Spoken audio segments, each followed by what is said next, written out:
curse you must protect bites new utopia. What's one more body amongst foundations?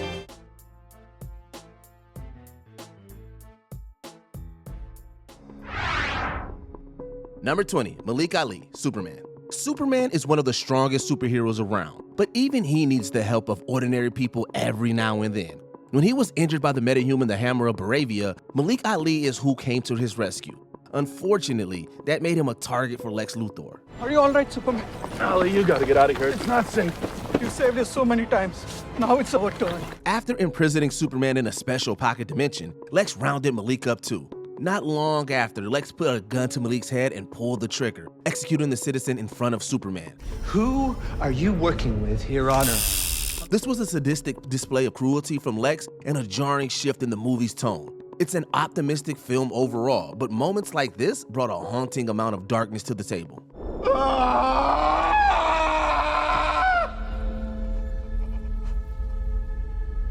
I didn't imagine that would go so quickly. Number 19, the Board of Directors, Shazam. Although Shazam is a family-friendly pseudo-Christmas comedy, the villain almost feels like he should be in a different movie. After gaining immense power from the 7 deadly sins, Dr. Savannah pays a visit to the father and brother who emotionally tormented him. Ask that if you can throw me out. What? Ask the ball if you're man enough to throw me out of this room. Let me spoil it for you. His brother actually gets off relatively easy, getting tossed through a window. Everyone else has the sins to deal with, who waste no time tearing them apart.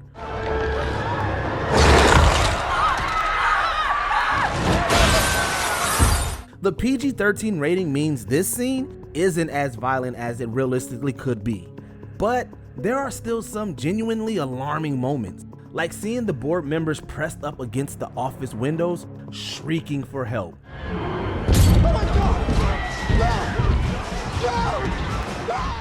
Dear old dad gets the worst of it. Savannah makes him watch before sicking greed on him.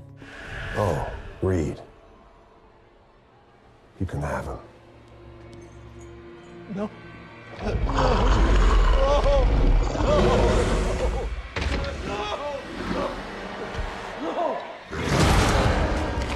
Number 18, Batman, The Flash.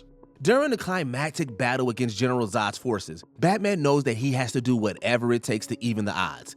He then makes the decision to take out a protective force field by crashing his Batplane into it, effectively sacrificing himself in a fiery explosion. Going down.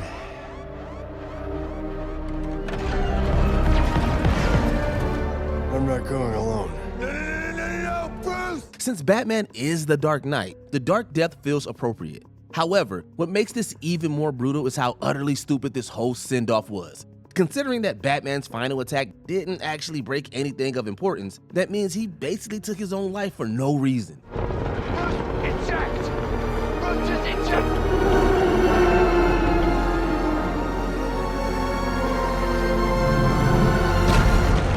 No! It's such a bizarre sequence of events that it makes the aftermath even more grim than before. Seriously, if that isn't a rough way to go out, then what is? Be okay. Not this time, kid. Maybe some other time. Number 17, Zod, Man of Steel. In the entry to kick off DC's live-action shared universe, Michael Shannon brought high-level intensity to the role of Zod. I will find him. I will find him, Lara. I will find him! The Kryptonian general takes it upon himself to bring his people back from the brink of death by wiping out another, us. Thankfully, Supes doesn't let that happen. You're a monster, Zod. And I'm gonna stop you.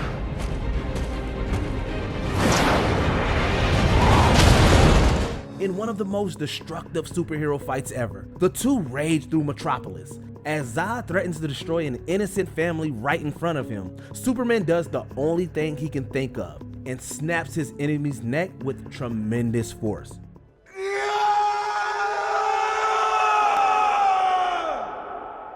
Clark's turmoil over the decision is evident in Henry Cavill's performance, but it also caused debate among fans and creators over whether it was the right thing for Superman to do. Number 16, Dollmaker, Batman vs. Robin. When Batman and Robin investigate the disappearances of several children, their trail leads them back to the demented Dollmaker. Amidst the ensuing chaos, Robin battles against the serial killer and is close to killing him, but ultimately spares his life.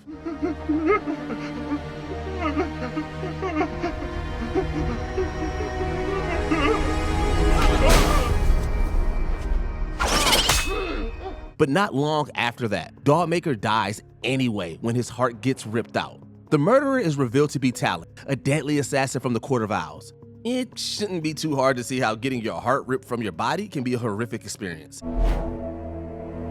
What have you done? That being said, Dollmaker totally had it coming. Sure, it's a horrible way to die, but he was also endangering countless lives, so yeah, we definitely aren't going to be missing the Dollmaker. Who did it? Figure it out for yourself. Robin!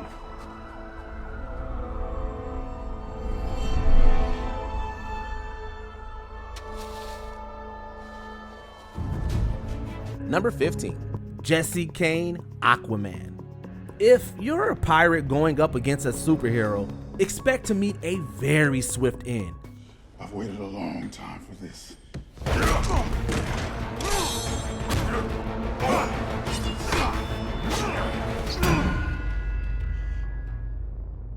Towards the beginning of the movie, father and son duo Jesse and David Kane lead an attack on a submarine. It isn't long before Aquaman shows up and lays the smackdown on David, leading Pops to step in with explosives.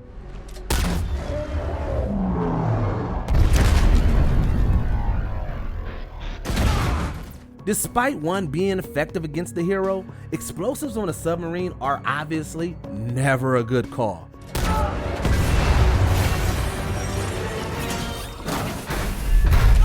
After a short bout, Jesse ends up pinned underneath a torpedo with the water rushing in. When Aquaman leaves them to fend for themselves, David refuses to abandon his dad until Jesse holds up a grenade.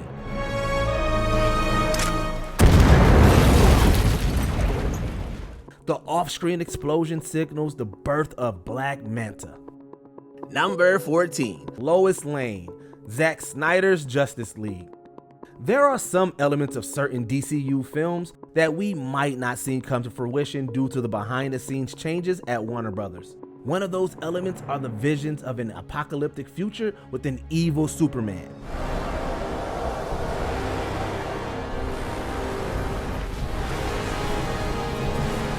In Zack Snyder's Justice League, the team must combat Steppenwolf and the threat of his immensely deadly master, Darkseid. In order to do so, they revive Superman, but we see that the possibility of their failure can lead to disaster. One brief scene shows Clark holding the charred remains of Lois and weeping, likely the outcome of Darkseid's Omega beams.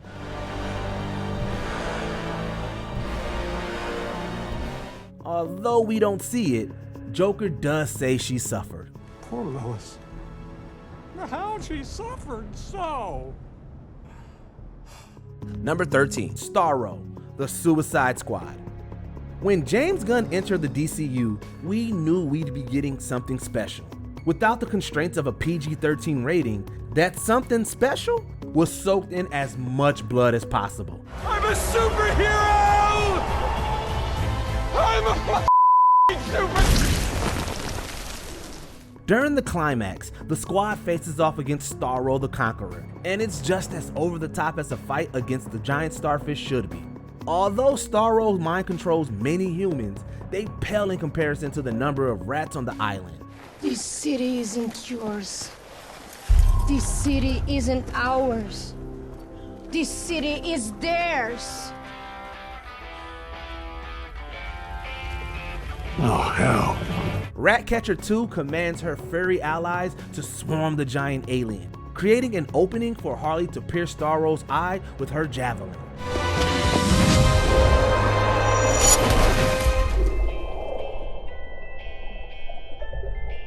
As she floats inside the eye with an army of rodents nibbling away, the music swells. It would almost be a sight to behold if it wasn't so gross. Number 12, Superman, Batman vs. Superman, Dawn of Justice. The DCEU was a turbulent universe for Superman. In his second movie appearance, he had to square off against Batman and later an unhinged beast known as Doomsday. His battle would be so intense, in fact, that it cost him his life.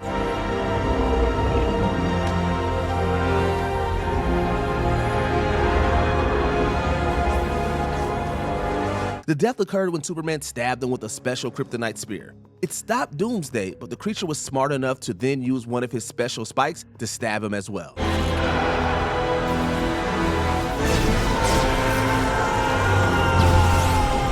The action-packed sequence essentially took both of these powerhouses out of the equation. But while no one really missed Doomsday, the world felt the loss of Superman. His death rattled the DCEU, and while he was quickly brought back, it showed how even Superman wasn't immortal.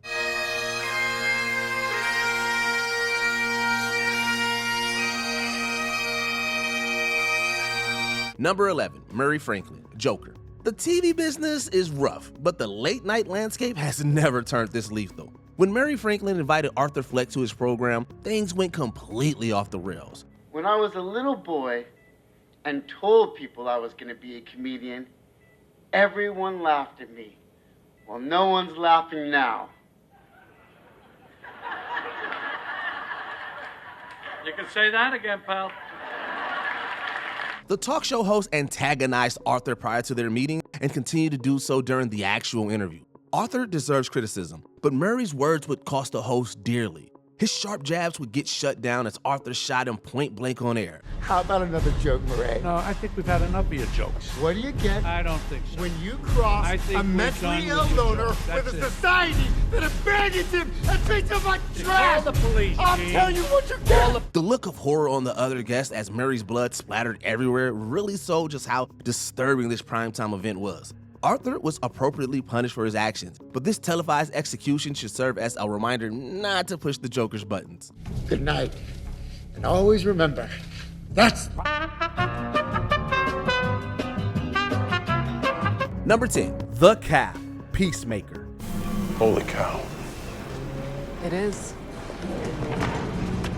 James Gunn kept the violent absurdity going from the Suicide Squad with a series dedicated to one of its most absurd characters.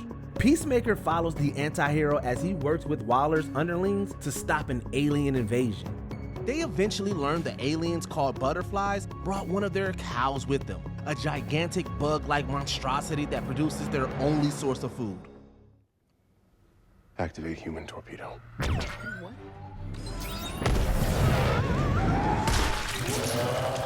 During the group's final mission, Peacemaker activates the human torpedo helmet on Adebayo's head, shooting her straight through the cow's chest. She then falls out of it, bringing lots of gross goop with her. There were already some fairly vicious death scenes throughout the show, but the insane circumstances make this one of the more memorable. Dude, you're shot. You gotta be admitted. I'm fine, seriously. All I need is a good nap.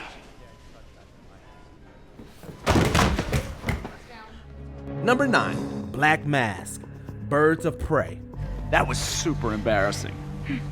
Sure was. You think you can beat me? As the first movie within DC's shared universe to go for an R rating, Birds of Prey features an appropriate level of brutality. A big portion of it comes from the sadistic villain, Ewan McGregor's Black Mask. Thank you. You're welcome. Is that a snot bubble? Ew, gross. Oh, I've changed my mind. Peel it off. However, the most savage death in the movie is his own.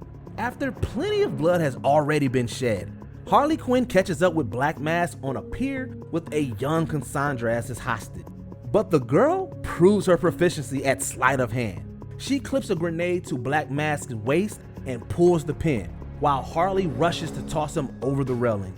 I took your ring. My ring? Dope. It's a very quick death, but an undeniably brutal one. Number 8, Max Schreck, Batman Returns. Step aside, Bruce, because the chemistry between Max Schreck and Selena Kyle is electric. In fact, sparks flew between them. No, seriously, that's what happened. After getting almost killed by Shrek, Selena went from a shy receptionist to a flamboyant vigilante. You know, for a second there, you really frightened me.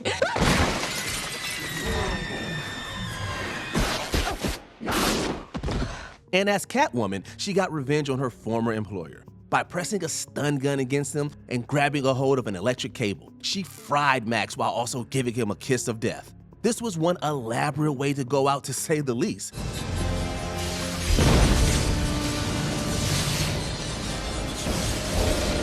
It's also undeniably a traumatizing moment since it effectively turned Max into a charred corpse. With this and the horrifying way that the Penguin died, it's no wonder why so many kids were scared of Batman Return. But first, I need a cool drink of ice water.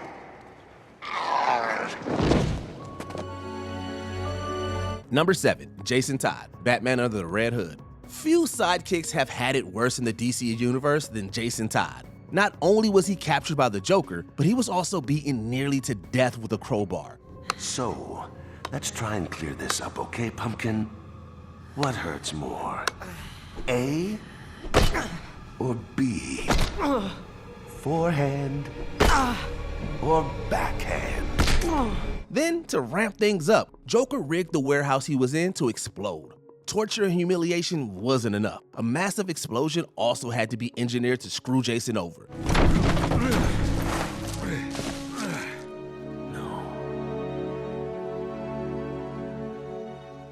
Even though he came back to life, his death remained a traumatizing chapter in his history.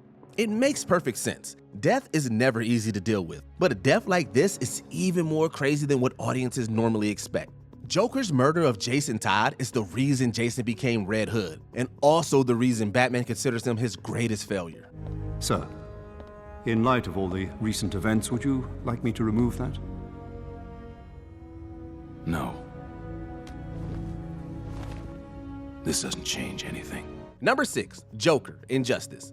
Joker is one of DC's most unhinged villains, and this movie proves it. He messed with Superman's head and tricked him into killing his pregnant wife, Lois Lane. So, as you can imagine, the Man of Steel wasn't happy about this.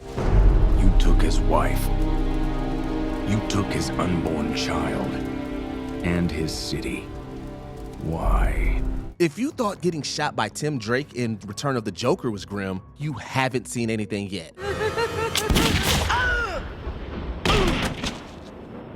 That's not funny.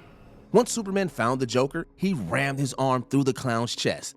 Bruto doesn't begin to describe how grisly this death was. The execution was a level of violence we'd never expect from Superman. And after this murder, it turned our hero into a ruthless dictator. Joker deserved to be punished, but in the end, his death arguably doomed this universe. Now that's a fence line. Number 5, Sabbac, Black Adam. Black Adam may not have changed the hierarchy of DC the way we were promised, but it nevertheless has some pretty awesome beatdowns, courtesy of its heroes. You know what I have to do. Beat his ass. During the climax, Black Adam learns the importance of playing well with others when he and the Justice Society take on the demon Sabbac. His powers may have been outmatched if it weren't for Hawkman, who provides Adam the assist for a slam dunk.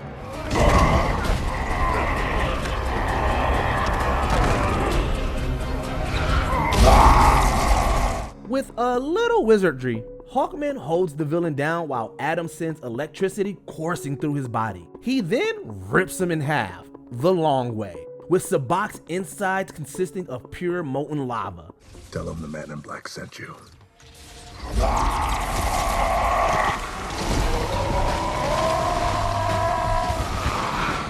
That could not have been a pleasant way to go. Number 4, the good guys, the Suicide Squad. Long before the Suicide Squad even knows about Starro, they have to rescue Rick Flag after he gets captured. Or at least that's what they think they're doing. Nothing like a bloodbath to start the day. They call you Peacemaker. I cherish peace with all my heart. I don't care how many men, women, and children I need to kill to get it. Under orders from Amanda Waller, our anti-heroes mount a stealthy assault to free Flag from his supposed captors. The sequence is filled with some grisly kills. Highlights include King Shark eating someone whole, and Bloodsport and Peacemaker's competition over who can get the coolest kill. It's some pristine carnage, made even more hilarious when the group finds out that Flag was never in any danger. In actuality, they just murdered a whole host of freedom fighters who would have gladly aided them on their mission against those in power. Whoops! Why did my people not alert me of your arrival? We didn't see any people. Yeah, I didn't see anybody with us. There's no one out there. I turned them into my mother in my head and killed them. Number 3, Mera, Justice League: The Flashpoint Paradox. After discovering that her husband Aquaman was having an affair with Wonder Woman, Queen Mera decided that she was out for blood.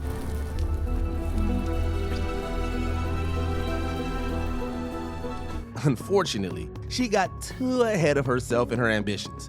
You actually have no idea just how true that is. When Mera went to kill Wonder Woman, she ended up getting decapitated.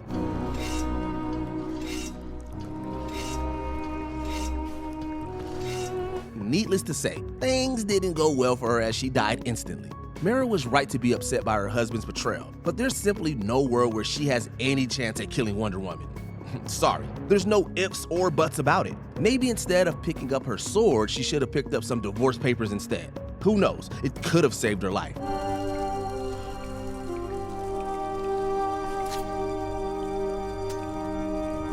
Number 2, Rorschach, Watchmen. Many key relationships broke down in this movie, including Rorschach and Dr. Manhattan's. After discovering Ozymandias' horrific plans for humanity, Rorschach was understandably furious. We were meant to exact justice. Everyone's gonna know what you've done. Will they? By exposing me, you would sacrifice the peace so many died for today. To make matters worse, Manhattan didn't want to expose Ozymandias for his crimes, which meant that Rorschach had a bone to pick with him too.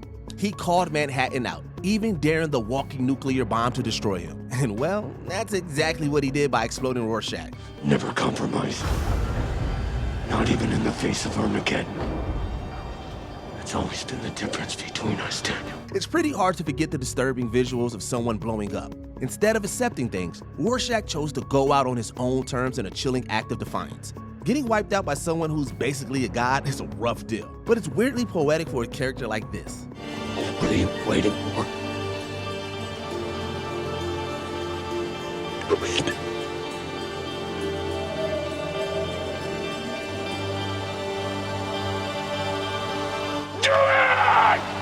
Number 1, Team 1, The Suicide Squad. To say 2016 Suicide Squad disappointed fans would be putting it lightly. For those wary of the IP's second outing, the opening sequence showed the team was in good, blood-soaked hands.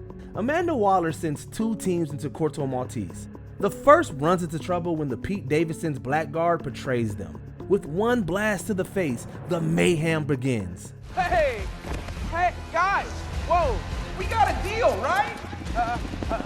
Waller, we're made. The team does what they can, dispatching the island's military in ways befitting of supervillains, but they're soon overwhelmed.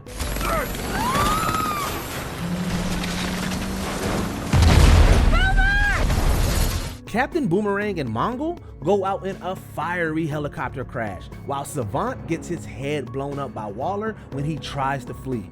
You are in violation of your agreement.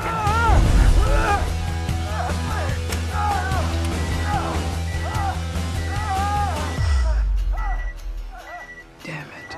It's just as chaotic and violent as an R-rated Suicide Squad should be, which is to say, extremely. This is so frustrating. He just told me I have to carry this javelin for a reason, but he didn't say why.